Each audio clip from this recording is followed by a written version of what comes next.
কোথাও কোনো অন্যায় বা কোনো অনিয়ম হয়েছে বলেই তো অনেকে বন্দী আছেন, তদন্ত হচ্ছে। তো এগুলো কিছু অনিয়ম কোথাও হয়েছে বলেই তো এইসব তদন্ত, শাস্তি। ফলে এটা নতুন করে এই নিয়ে আলোচনার কোনো অবকাশ নেই।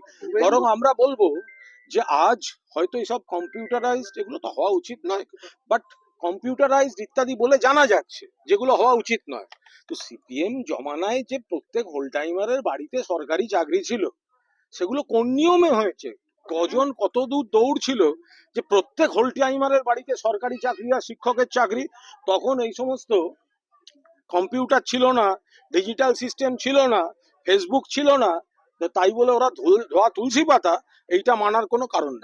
চাকরি বাতিল একাধিক তৃণমূল নেতৃত্বের নাম কি বলবেন? আবার বলছি, কোথাও কাজে সিপিএম এর জমানায় চাকরিতে একাধিক সিপিএম নেতাদের আত্মীয়দের নাম ছিল।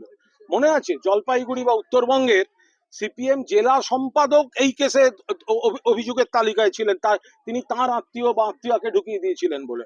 ফলে কেউ কোথাও কিছু আছে বলেই তো কয়েকজন গ্রেফতার হয়েছেন, জেলে আছেন। নতুন করে কি আলোচনা আছে? সরকারের ইউডিআই